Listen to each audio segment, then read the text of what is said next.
Welcome back to another One Piece manga review. We're trying something new. We're in the boardroom, baby. The discussion chamber, the One Piece chamber. Y'all like this? Y'all fucking with the vibe? Should I have done the classroom? Like I could do it.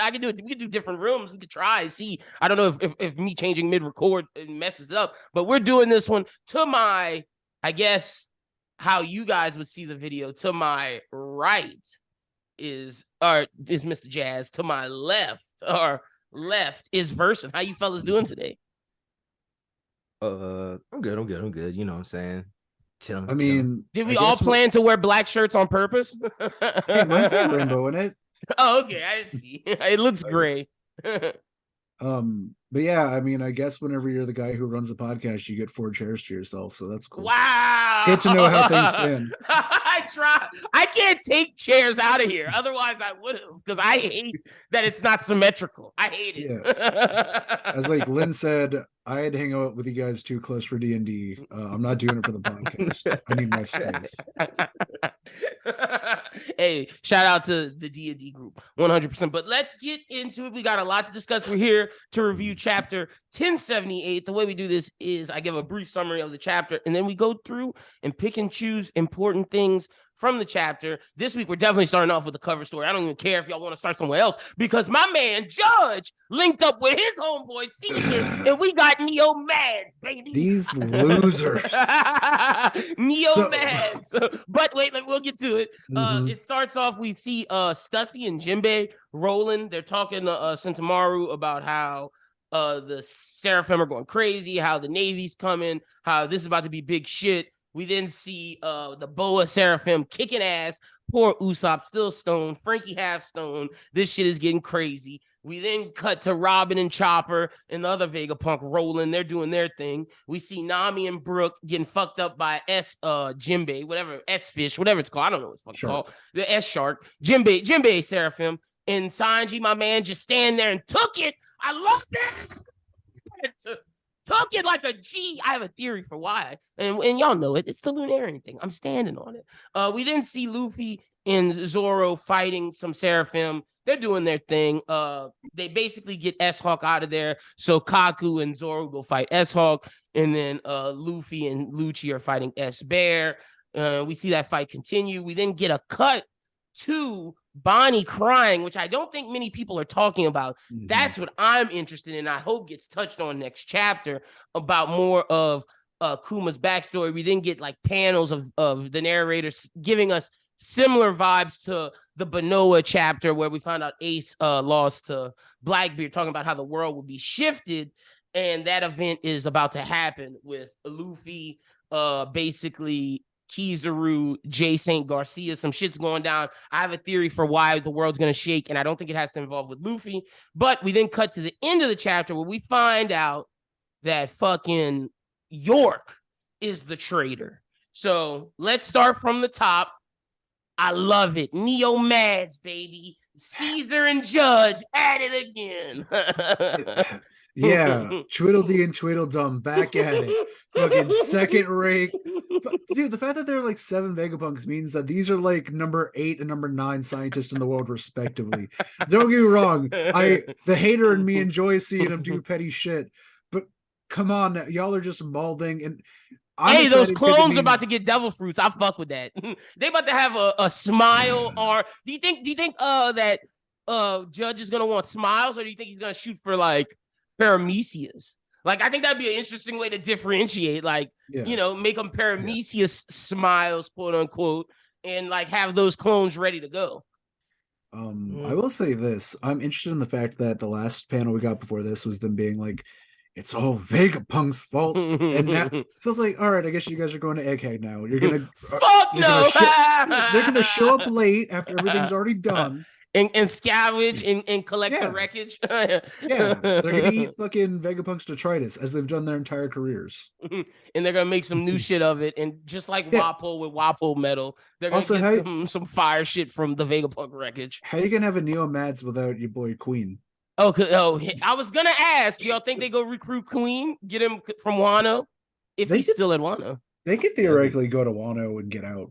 I think kind of easy. Like they're showing that they can get over like the red line. Yeah, easy. Yeah, no, the snail army does it, and if not, Caesar can just go fly in there and get fucking Queen with his gas form. So, Jazz, how you feel about Neomads? You like it? I mean, like, I'm cool with it. I'm kind of feeling like how Ichiji and Reiju are. Like, they're just like, man, they're just where like, are oh my they? God. I didn't even see them. I see them on the they're in the back, and they have like they have the little puffball breasts. Like, like shit again. Like, God damn it. Okay. But I mean, this makes, because I mean, there's probably gonna be like a vacuum left, depending on what happens in Egghead. Yeah, it's like crosscode shit, but for science. Even if like Vegapunk survived, there's still going to be a vacuum, so they might get contracted by the government to be the new scientists. Oh no! Yeah, I'm not gonna lie. That's a big wonder for me too. I'm wondering if they're gonna go underground like crosscode, or if they're gonna go. Like, I think they go on top and get the funding, because I think the difference between Cross Guild and this is what Vegapunk said: the fact that they need funding to do their type of shit. It does also.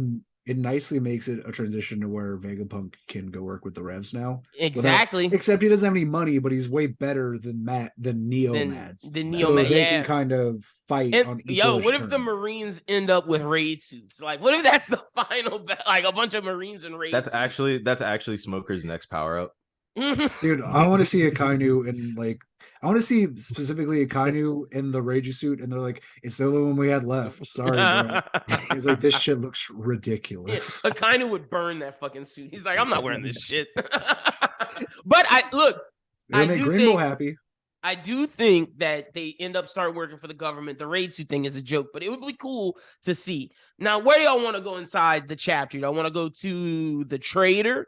Do y'all want to talk about the fights? Do y'all want to talk about the theory I have on why this is world-shaking events? Because either way, I'm down with wherever y'all want to start. Y'all want to get the Straw Hats fight out the way, because it means where do you want to go, Jazz? It's just bullshit fights. Look. I'm gonna be honest, because I don't see as many people talking about it as much. I just want to go to Bonnie real quick. Nice. Okay, yeah, I'm down with that. Because like I feel like this is probably, like, I wouldn't necessarily say the most important part of the chapter, but this basically gives us the I'd say second most important part. Yeah, and it's literally only like 4 panels.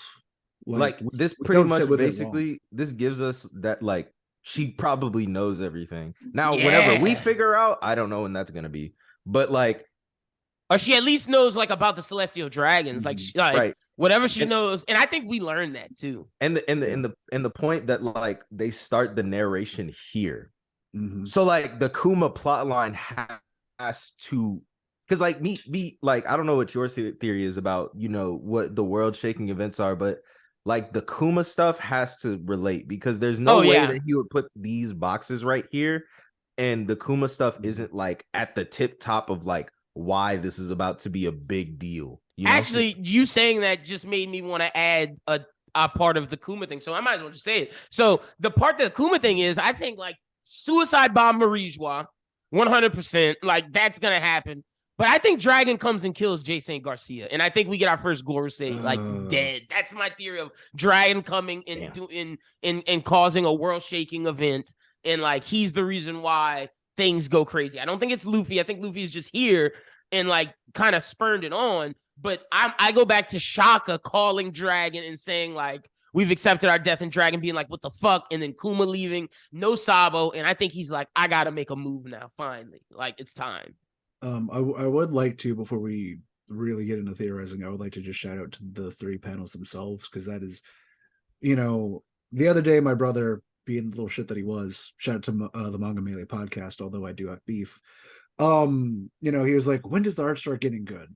And I'm not going to say this is like the best One Piece ever looked or whatever, but it is very symbolic. Her just sitting down, almost in like the fetal position, crying inside of her father's memory bubble. The way that it's drawn, like you can tell Oda really put some extra time. Like some of the other parts on the page are a little bit scratchier. He really put the time to put the effort into it. I will point out the last time that we had something that was kind of like off-screen flashbacky that had a bunch of people crying and that it was meant to like rip your heart out was right before we got the Odin interlude.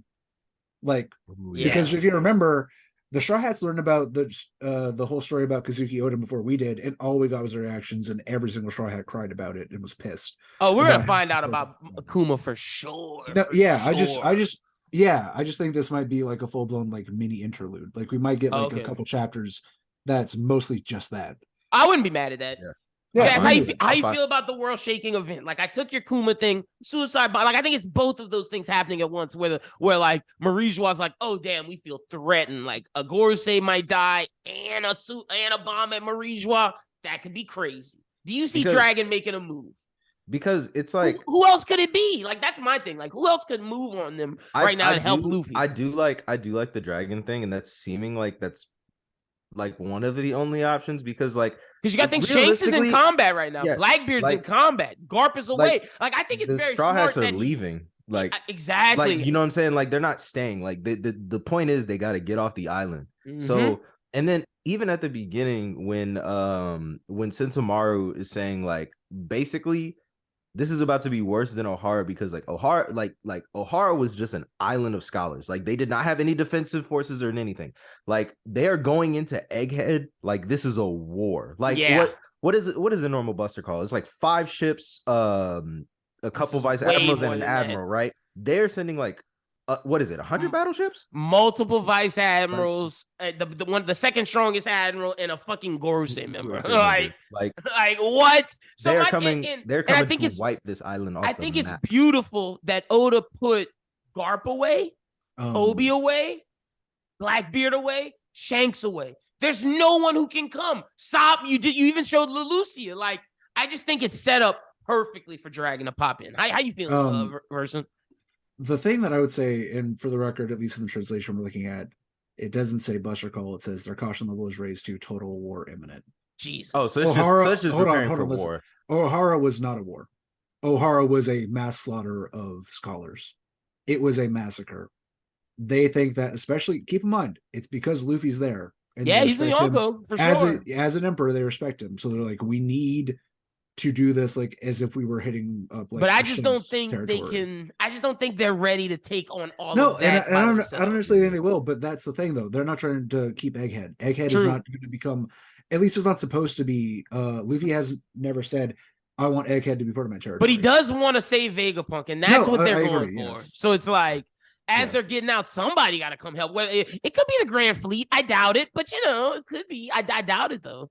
Like, if the Grand Fleet didn't show up to Wano, I don't see him showing up to Egghead. Yeah, well, that's the thing. Like, I guess the question is, do you, like, if we are making like a show game of it, do you think we get Grand Fleet before we get Dragon, or vice versa? I mean, I don't know. I really don't. I'm putting my chips in the stack to the Dragon chair. Yeah, but Dragon right now thinks he might be down Sabo. But does he press it though? But see, I think it's because I think it's because he feels his back's against the wall. Kuma's gone right now. Sabo's not there. Like, I feel like it's press time right now. And the only other reason I don't think that's what you're doing more. Oh yeah, no, Dragon is definitely a lot more tactical, but this doesn't necessarily have to relate to Dragon, but it's like, and I think it's an emotional decision too. Yeah, like, we've seen Marines, we've seen pirates. Like, the only faction we are missing, like, from the chunk of this story, like how they're going to factor into stuff, is the revolutionaries. And if the revolutionaries want to make like a stand and be like, yo, you know what I'm saying? Like, past Sabo being the Flame Emperor and stuff, they'd be like, it's not just Sabo, like, it's us too. You feel me? I got an idea. What's up? What you guys forgot, there's the entirety of the Cross Guild and their mercenaries who want money. Maybe the I forgot. I'm sorry, I forgot. Too. But I'm just saying. I saw that theory as well. No, but my point is, you do know that at some point we have to see S-Hawk versus Mihawk. Oh, you think? We like that is going to happen in the story before it's over. So I don't know. For all I know, you're leaning towards Cross Guild. I'm leaning towards Dragon. So. Jazz, where you leaning in this whole who's gonna pop up to Egghead? I'm leaning towards revolutionaries because I need to see them in action. And I feel you. You know what I'm saying? I feel you 100%. I mean, that's no diss to the Cross Guild. No, because that makes sense. That makes a lot of sense. But it's like they're hunting. I mean, they're hunting high level Marines for sure, and that's why I like it. It definitely makes sense. Now, Jazz, where are you lying to people? You were in my DM saying Inaru's coming through. Why are you lying to these? Hold on. Why? These allegations. Hold on. I don't know. I just thought that was very fun. That's a big part of Wano, with people being like, it's Inel's time. Hey, And I always thought it was fun, but I never thought it was happening. Hey, Inaru final war. They gotta save a boss for the end. You feel me? They gotta save a boss for the end. How do y'all feel about the trader stuff? I actually really like it. Like I'm into the whole York getting them. I want to see why. I want to see why she's doing this. And like it goes to show to the thing that Vegapunk was talking earlier about how yes, these are versions of him, but they're individuals. Like, yes, I understand that, like, they're come from him, but they've grown past that to the point to where they have self-identity and make their own choices. Like, she wants to be like, fuck this. I don't want to go down with y'all. She got scared at what they learned and was like, no, sir. I'm gonna join the Gorosei. Fuck this. Twofold. There are a lot of myths actually about like creator deities who separate different parts of their own body to like get rid of what they see as impurities or impure thoughts that later come back to bite them in the ass because you got rid of like your greed, for instance, for her, or your hunger, or your fear of battle. But that's all that entity that you created is now, and therefore that's all they can thrive on. And we did see in the past, Vegapunk was like, hey Dragon, I side with you, and what happened to our was a tragedy. Y'all are fucking broke. I can't do anything with like a broke organization. I'm a scientist. I can't print money. I need money to do shit. You know, I think this is a part of Vegapunk that kind of retained that and was like, it was never really about the science. It's never really about whatever. It's not necessarily about the money. It's about, I want to live a life of complete and total comfort. I want to live a life that is sheltered. I can do whatever the fuck I want at all time, which in some ways is very fucking One Piece. It's very One Piece, but as a dark flip to it, you know. I like it, and the fact is, you got to think like the fact that they were studying the Void Century, learning about it, that has to play into it as well. It's like maybe she didn't like what she found out, like maybe she don't, and she's scared of that shit, and like it's like I'll go side with the people who I know are safe. Like I'm gonna tell them, like I'm not researching this. They are. And we also have been told that what happens with the Void Century and what happened with the true history of the world means different things to different people. That's why Rayleigh said, yeah, Robin, I probably could tell you, but also you guys are different than us. You would probably get a completely different interpretation. So this could be scientific mind. A scientific mind of being like, oh, yeah, no, I've read the exact same material that maybe one day Robin will, but like to your point, I can't deal with it. I don't see that shit the same way at all. Those guys should have got their shit wrecked, you know? Yeah. Jazz, how do you feel about the York situation? So I actually like it for two reasons. Well, actually three. The first one being like that it's simple because actually coming off, it didn't need to be complicated as the theories me and you made. Yeah, because like now that I'm thinking about it, it's like, okay, we were trying to do all this stuff. It was like we were trying to figure out who was the traitor in the 9 scabbards, and that worked because that was an overarching thing. I like how simple this is, and I like how Oda named the chapter last week. It's like we should have saw the greed part of Vegapunk, like, and then it also makes the comments that Vegapunk made literally in her introduction until we knew that like that was a part of Vegapunk. In Lilith's introduction, she says that like it's hard to control the urges of living things, even if you try to program them. And York being like the greedy part, like that's great. And also, I was reading some of the other stuff, like the other chapters. Nobody really kept tabs on York like that. She's been off to the side because keep in mind how they use her. I think this was just her shift, but the way that the most important thing is how we got introduced to her, which is they basically use her as the biological vessel. And if you just treat a creature as if you're just my gut and you're just the one who sleeps, why the fuck would I give a shit about any of this other stuff? If like I'm just like the guts and like, you know, the sleep that makes us not all go crazy. Exactly. You know? Like I'm gonna do what's best for me because y'all obviously don't give a damn. Also, another thing about York, this is just a small tidbit. So since York is like basically like a giant, I'd say she's probably like smoothie size. That pistol is big.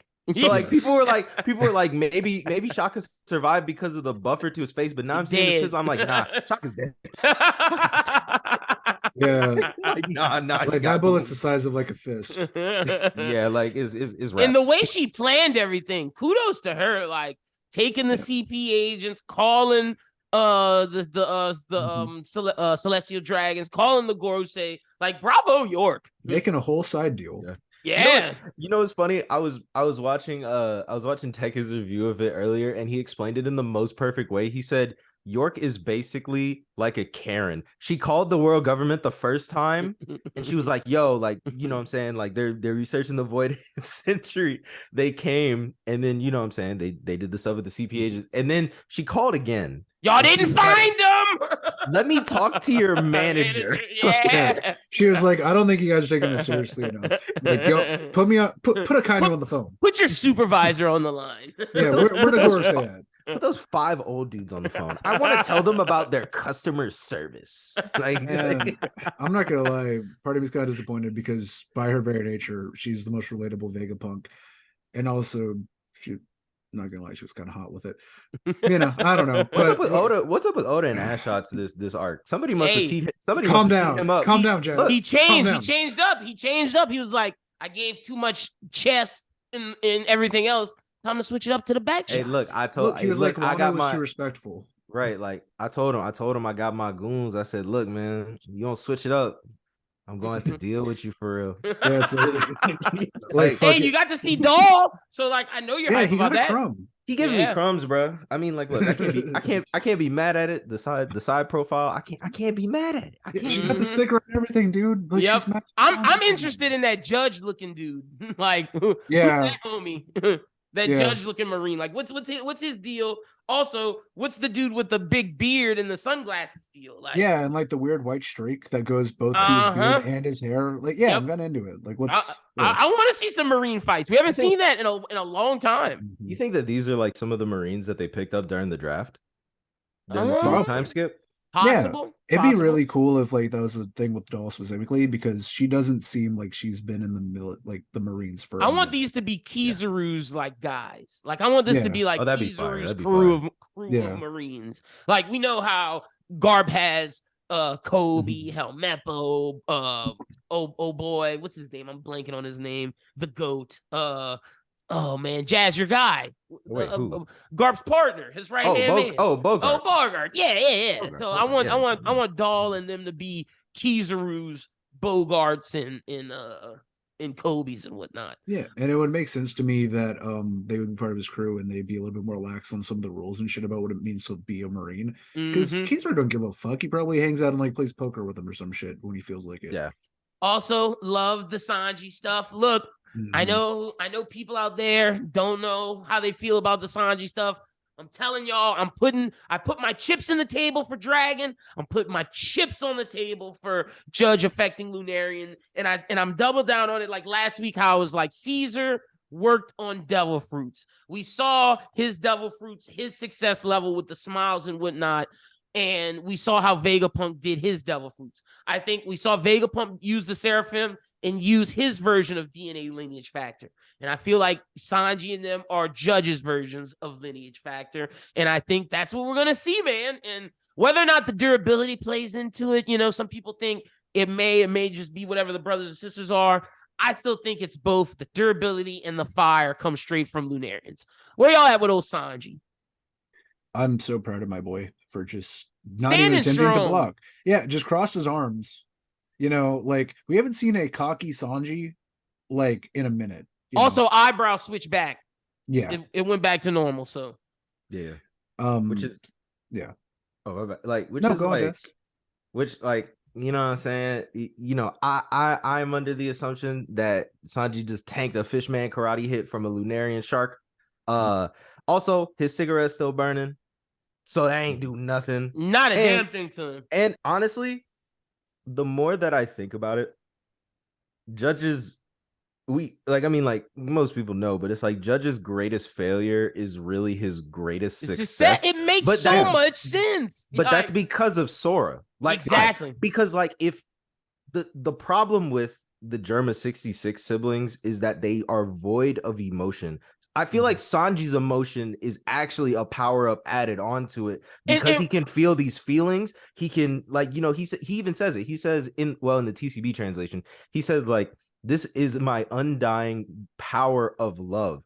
So the fact that like, if he like gets in like a state like where he's in like a super emotional state and it boosts his power, he is like the perfect, like he's basically what Judge is going for. What if Lunarians are emotional beings? Like, what if Lunarians, to really like get the fire going, do all their stuff, they have to be emotional beings? And what if that's why the other siblings aren't really reaching are showing certain things because they have no emotion? Yeah, and what if that's why Sanji's the perfect one, because Lunarians need emotions, and because he got his mom's, that's why, like, I like that as well.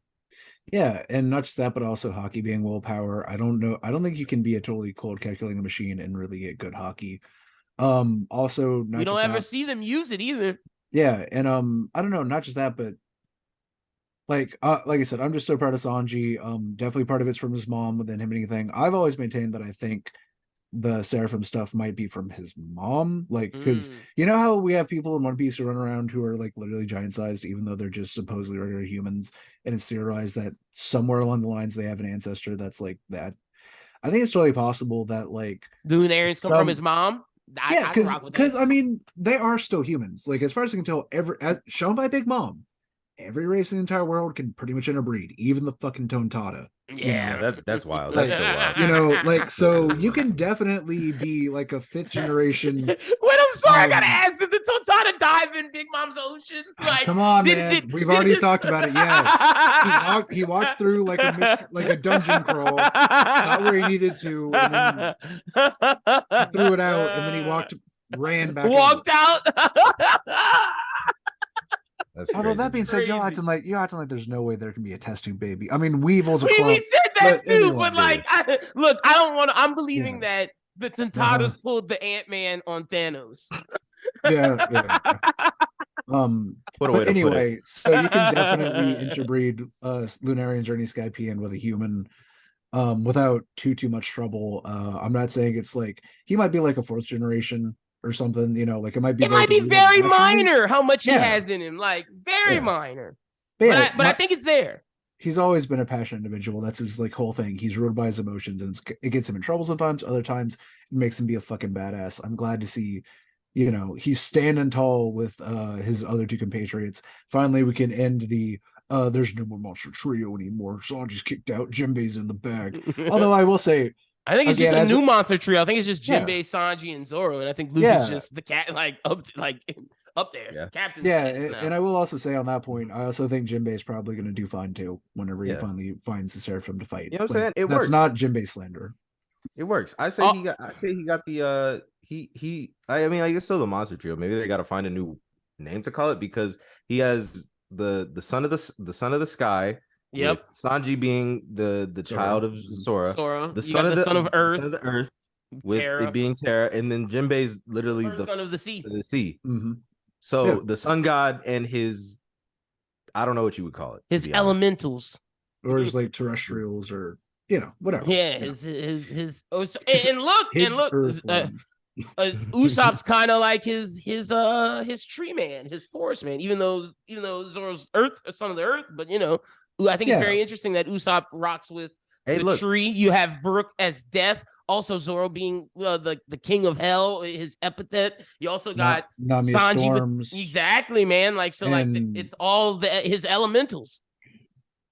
I don't know what Robin would represent, though. You know, Robin would probably also represent demons and that sort of shit. Well, I would say that Frankie is like the future / metal, and I would say like Robin is humanity because she studies history in the past, so she's like humanity's progression. Well, they all have dual things, so like I like it. Yeah. I like that. Also Fleur. Yeah, that too. Yeah.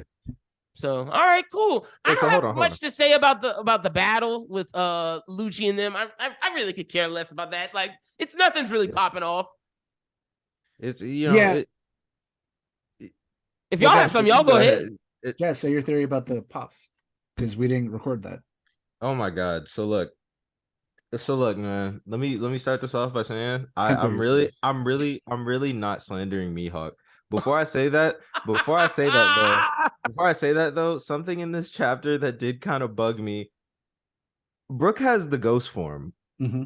Why did he just not like? If they were like, we need to search for Vegapunk. I know he could that find it's him. probably because of plot convenience. But Brook could have found Vegapunk in like 5 minutes. I don't agree. He's not the fastest in that form, you know.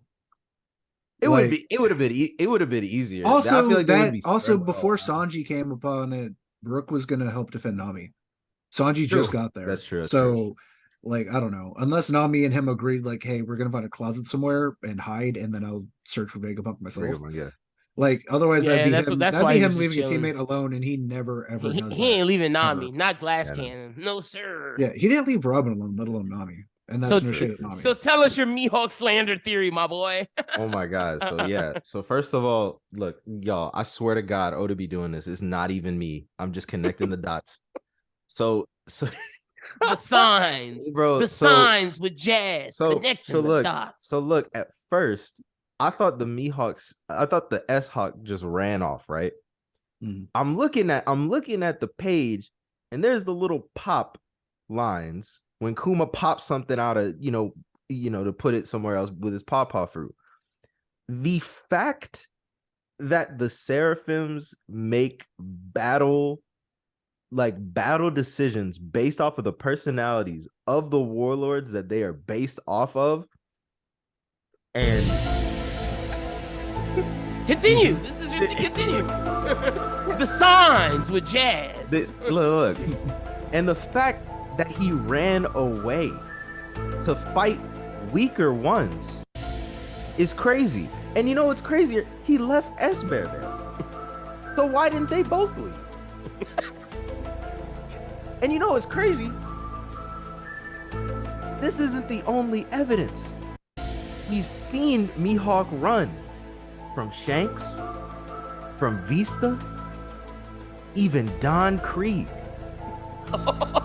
That's facts. What are you laughing about? That's facts. Y'all are laughing at me. But go back in the story. It's there. I'm not doing this. This is Oda. This is not me. Mihawk, look. Mihawk literally was like, Don Krieg is such a threat, I have to leave my island in the middle of the new world. The signs. The signs featuring Jazz. Give us your closing on the signs, Jazz. Look, all I'm gonna say is DNA don't lie. We know how animals act. We know how animals all have instinct, and Mihawk's instinct is to just run. Look, Zoro got a better chance just taking that world's strongest swordsman title for himself. It seemed like the title made up anyway. Because if he running, he injuring a 19-year-old in the East Blue, but you gonna run away from Don Krieg? That don't seem very world's strongest swordsman to me. You know what? I actually have something to add to this. You know me, I love Zoro as a character. I dislike his fans, but let me say this. Zoro is Pirate Hunter Zoro. All I'm seeing from Mihawk is that he's a scavenger. He's a fucking vulture. He finds things that are already weak by somebody else weakening them, and then he picks at the bones. He just picks at the bones. He don't even kill the meat himself. I don't agree with their theories, ladies. Wait. I'm just letting them get it off. Wait, Versen onto something. Oh my God. Vulture, I, Mihawk. Wait. No, he literally said, let me test the distance between me and this old man with stage 4 cancer. And then he was like, it's still too much. All right. Okay, fellas. So we're done with the still too much life in this one. I'm gonna circle around later. I'm gonna circle around later after Akainu did it. Look. If if Mihawk run away in that Zoro fight with that rematch, bro. Oh man. I'll give it to you then. Anything else on this chapter you fellas got? Dude, I'm telling you, the monkeys that were around Mihawk's island, I'm telling you, they're the ones who defend that island. They fucking handle the swordsman. And then that is not in this chapter. And then fucking Mihawk walks over and he raises the sword and he's like, I did it. Another win for Mihawk. That is not in this chapter, sir. Last thing. I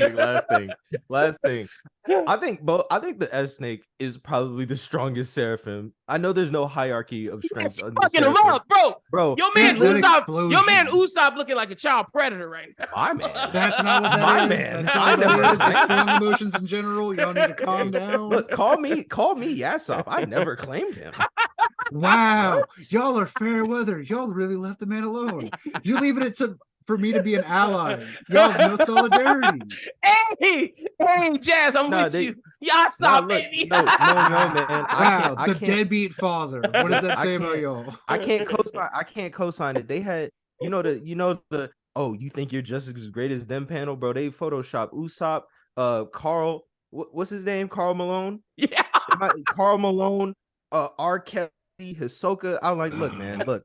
Until Usopp gets rid of the allegations, I just gotta. Lilith too. Well, what does that make Frankie? Only half? He only got half. Only half. Frankie said, "You're not catching me slipping." Okay, so it doesn't count as long as it's only half. Good to know. All right. But anyway, that's a great panel. Also, I'm glad Oda at least had the decency to do some shading work on that panel. But I do like S Snake. S Snake is kicking ass, man. Yeah. Like, Does she have nuclear? Does she have nuclear bombs in her boots? It's crazy. She literally puts her boot up above Pythagoras, and then the next the next panel stomps and explodes. Yeah, explodes. You think that's Pythagoras' body? Yeah. That's probably his body though. Okay. Yeah. Word. Just to kind of like wrap things up as like a quick thing. I will say shout out to Sentomaru, big man solidarity. He's a real one, actually being like, oh, you need to get the fuck out. Stop fucking get out. As Caleb City would say, like, get out. It's like we ain't got room on the ship for all of y'all. The robot too. Also, I like how Stussy is like being helpful. Yeah, she's great. She's the anti-York. She's awesome. Love her. She's also the anti-York. That is funny. She is. Like and someone built someone who was built to really betray Vegapunk, who turns out to be a double agent, and someone who was built to be close also turned out to be a double agent. And again, I think that's funny. And again, it's because of her own will. Because I think if she had been programmed otherwise, she probably would be being like fuck Vegapunk right now. It literally both of them became individuals on. It's literally showing that theory of individuality and how Vegapunk makes these things to be their own thing. Both of them designed to have a different perspective than what they have, but because they're their own individuals, came to each of these conclusions by themselves. Yeah, and same thing with Sentomaru. Although now that Kizaru's here and he still calls him Uncle Kizaru, I don't think he's gonna betray. I really actually want to see a discussion about like what Sentomaru's relationship is with these two very important figures. Oh yeah, and if that somehow also relates to the Kuma thing, like Sentomaru clearly has since been being a child has been kicking around Egghead / like the Marine hierarchy for a while now. I'm interested to see what that's about, and also like the theme of like loyalties and that, what have you. Glad Jinbei's, with her. I'm sure they're going to run into some Seraphim at some point and start doing some stuff. And then, the last thing, Usopp and Lilith are looking in rough shape. Frankie's pretty much fucked now too. Don't know what's going to happen with that. And then Robin and Chopper also haven't really got much of a problem, but they're with Atlas. Nothing's really happening with anybody else. And Atlas is like, as far as we can tell, meant to be like the fighter. So I think the three of them kind of round it out and can probably do pretty decent together. It'll be okay. Yeah. So, Jazz, you got anything else? Some respect on my nigga Luffy name, man. They call this nigga. I like that Emperor Straw Hat. I mean, they have to call him that because it's a classification, but I like it. I like it too. And I like how they showed his Gear 5 picture. So they're like, whoa, this is him. We're here. It feels like those meddling kids. That's what that whole panel looks like. But that's pretty much everything for 1078. All right, Jazz, tell the people they can follow you on social media. You can follow me on Twitter, Real Jazzy Boy. You can follow me on Instagram, Jazzy Boy. If you want more Mihawk slander, you can follow me on TikTok, CornellD.God, baby. Y'all go follow him. It's great. That theory on there is amazing. Y'all go follow my man Jazz. Versen, tell the people they can follow you on social media. Oh, and tell them about the event you got coming up. Did Versen freeze? Is he frozen? Is he frozen? He might be. I think he is. Oh, all right. Well, if he doesn't come back, I'll just. Shit. Oh yeah. So I'll give his social medias. Hold on. Okay. Good thing we're finishing. So y'all follow Versen at Versen the Vassal. That's VersenTheVassal. And then he has an event. Gotta go in our Discord because there's a flyer in our general. Also join the Discord, but March the 21st from 4 to 7 p.m. there's a Lafayette Nature Walk and community dinner It'll be on 1205 East Alexander Street, Acadiana Preserve Nature Park. You can RSVP. And yeah, it's go follow it on his Twitter. But the Lafayette Nature Walk and Community Dinner. And you can follow me at LinBWT, follow the Bros Who Think at Bros Who Think. But until next time, for Jazz, for Versen, my name is Lyndon. You guys have a good one and peace.